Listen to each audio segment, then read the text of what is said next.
In this lesson, we're going to learn the front fall. So once again, when you're doing these techniques, either rolling or falling techniques, you should be using crash mats when you are learning these techniques. If you don't have crash mats to use at the club, you can practice these techniques outside on grass, but just know that on a grassy surface, it still doesn't provide the kind of cushioning that you get from a crash mat. And also when you're outside, the ground can be unpredictable. So it can be hard in one place and a little softer in another place. So you don't know what you're getting with a grass surface. So it's definitely not the best. The ideal situation is to use crash mats for these techniques, for all of the falling techniques. So these are videos that I've done a long time ago. My backyard is torn up right now and I don't have crash mats. So unfortunately, I can't demonstrate the techniques indoors. I don't think the floors would take the pounding anyway, but I don't have crash mats to do them indoors, and I don't have a backyard right now to be able to do them outside. So bear with me, but these are some videos that I shot a number of years ago doing the technique, and this is what I'm going to be using for this section here. I may reshoot them in the future if I do happen to get some crash mats, but anyway, for front fall, start from a standing position, make an X with your hands, and then from here what you're going to do is you're going to kick your feet out behind you and you're going to drop straight down. So watching here, the full movement,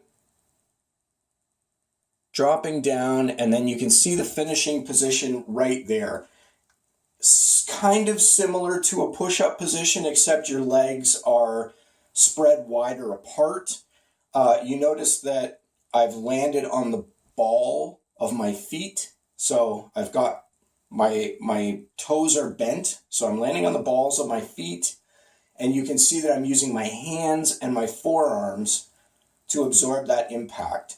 And when you're in the finishing position there, it's also very important to turn your head to the side, just in case your head were to hit the ground. You don't want to get hit in the face. So turning your head to the side is very important.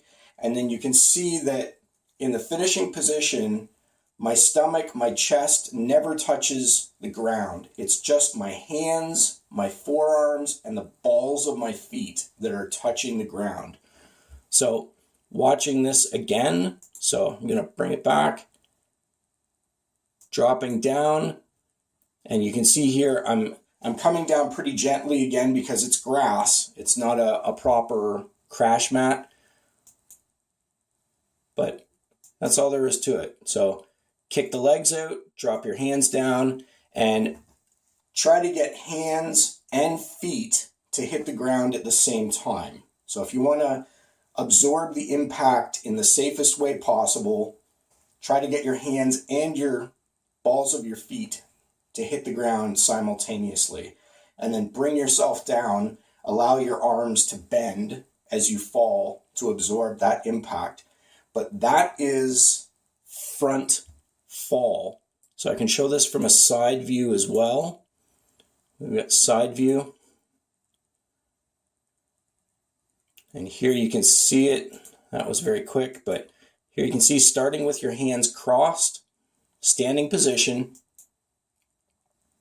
and then kick your legs out behind you and drop. And you can see here just the balls of my feet touching, hands and forearms, head turned to the side. Now, again, what is the importance of having falling techniques and learning how to fall correctly? Well, the Hapki-Do techniques that we're going to be doing in this section involve a lot of throws, and also some of the higher level Hapki-Do techniques. Learning how to fall correctly when somebody is throwing you is very important to avoid injury. We're also starting to move towards many of the higher level kicking techniques where we're going to be doing jumping and flying techniques, and there's a greater risk either during free sparring or during practice that you're going to do a kick and you're going to come down awkwardly and fall. So again, very important that you are able to fall correctly to protect yourself. So it helps keep you safe when the worst happens. So that's why we have these techniques, the rolling and the falling techniques.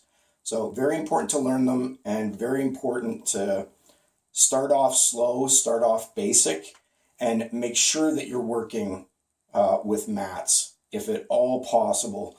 Don't do it on a hardwood floor.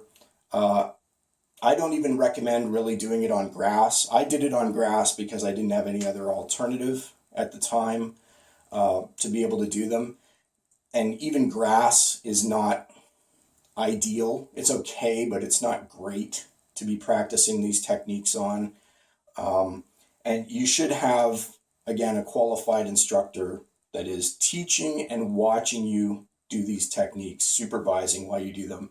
Because again, as we get up into the higher level techniques, the risk of injury increases. So very important to stay safe with these techniques. So that is the front fall.